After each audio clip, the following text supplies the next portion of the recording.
The Delmarva Home Show has so many wonderful sponsors. Here's a sponsor spotlight with Coastal Comfort. I'm here with Lacey Coleman, the owner of Coastal Comfort Heating and Air Conditioning. We're in the studio today, but we're gonna debunk some myths, right? You guys get this all the time, I'm sure. So we're gonna do a myth versus fact segment. I'm excited for this. Me too. Because some of these we were going over before and I was like, uh-oh. so we're here to help. You're gonna wanna listen for the next few minutes. Okay, bigger HVAC systems cool better. Myth. And here's why. Okay. Yeah. So a lot of times we'll have customers call and they're looking to replace it and they're like, oh, while I'm at it, I want to go to, 2 tons bigger or the next size up. The problem with that is each home is different. And when we are sizing, we're taking into account the windows, the doors, a lot of different variables. And having an air conditioning system that is sized too big actually is less efficient. You're going to be very uncomfortable in your home. So what'll happen is the system may come on and cool down really fast, but it's not going to do really well at dehumidifying your home. So a better size system for your home will help keep the temperature more even and control the humidity much better. And you'll be a lot more comfortable with the right sized system rather than an oversized system. You may get more air, but it's just going to come in, cool down really fast, and then you'll have these periods where the humidity builds up, and it's just going to be those periods of cool down really fast and humidity build up, cool down really fast. We want to have it run for maybe a longer period at a slower speed potentially, and then you have a more even comfort throughout. Trust the professionals on this one. All right. My husband is guilty of this, so he better be tuning in right now. Closing vents saves money. No. Yeah. So, and my husband is he's sliding those things, every year. Yeah. So sometimes, if you're just doing it temporarily to maybe help try to push some air to a different area of the home, but at the end of the day, your heating and air conditioning system is designed to move a certain amount of air, a certain amount of CFMs. So we are designing it so each room is getting the proper amount of air that it needs. So closing off the system could actually cause what we call high static pressure, and it could cause strain on the system. So we would recommend leaving the vents open and to allow the system to be able to move the proper amount of air so that it can work effectively. Gotcha. All right. You only need maintenance if something breaks. Also false. So I'm seeing a trend here. So no, oftentimes we will get a call, or we're actually calling to schedule a maintenance appointment, and hey, everything's working fine, I don't need a maintenance.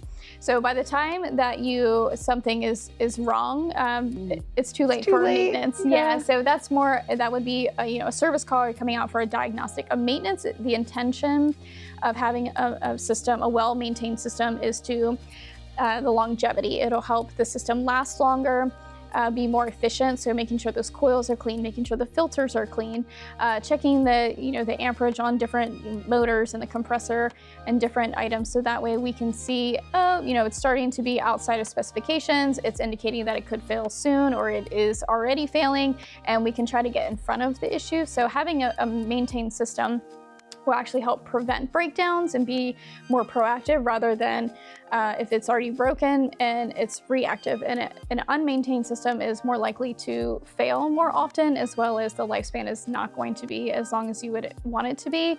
And it's an investment. Everything's gotten more expensive over the last few years, so our best advice is to maintain it, take care of it, just like your car. You would, routine maintenance on the car is pretty, I think, industry standard now. Just kind of using that same mentality and applying to your home appliances as well. And how often do you recommend that maintenance service? We recommend every 6 months, so twice a year. So generally we're coming out, we're doing a heating check, and we're checking the heating components. So the system would be in heat mode, of course, when we're testing it, and then again in air conditioning mode. And you'd rather someone just say, hey, good job, everything looks great, thanks for having us out. And sometimes it's just for peace of mind, and just to know that everything's clean, everything's cleared out, there's no, noticeable observations that we have at this time. So you should be good to go, and hopefully for the next visit. But it can definitely help prevent a lot of breakdowns as well. We can get in front of those. All right, changing your thermostat drastically cools your home faster. Also false. So we recommend setting and forgetting, especially when we are in a heat wave. A lot of times there's been some when it's hot outside, everyone becomes an HVAC expert on social media, but especially when it's hot outside, we suggest setting it and forgetting, setting and forgetting essentially. So find one consistent temperature that is comfortable for you. Sometimes what we have happen is a system may be set to, we'll just say 72, and then it's heat index of 106 outside, so your system may only be able to maintain a temperature and so indoor temperature of 77. So you have that 5-degree differential, and they'll say, well, I went ahead and turned it down to 65 and it's still not, so the system at that point is working as hard as it can, max capacity, it's doing all it can. So turning it down more to try to, in the heat of the day is actually it's not going to make it go any faster, it's not going to make it cool any better. It's just going to continue to have the system work even harder and longer to be able to reach that desired temperature. So we recommend finding consistent temperature that you're comfortable with, setting it there, and just let the system work. And then sometimes we also hear from a lot of different sources to turn the system way up when you leave for the day. But then when you get home, everything in the house has now been brought up to that temperature, and everything holds heat. So your furniture, your walls, the floors, everything holds heat. So if you come home and say you have it set on 80 because you were gone all day, and your desired temperature is, that 72, 73, or I know some people like, 68, depending on your personal preference, the system is going to have to work. Now we're potentially 4 to 6 p.m., coming home, you're at the heat of the day, the humidity is built up in the house, everything in the house, the objects are warm. The system has to work to pull all that humidity and cool down all of the home. So it could be working potentially several hours all throughout the night to try to then cool it down. So we'd say, especially when we're in a heat wave, set it, forget it. Even during the day, don't bump the temperature up a lot of degrees with the expectation that it's going to be able to cool it down quickly. During the day. All right, we're in the middle of August, so it's still pretty warm, and even on Delmarva, it's pretty warm in September. What are some recommendations you can kind of give people to get through this last bit of summer? Yeah, so just some things to keep in mind as we, may be experiencing some of those heat waves where our temperatures are getting, around 100 or even over, especially with the August humidity, in our area. Sometimes that's the worst, that can be the worst, part of the summer. So your system is going to run a lot continuously.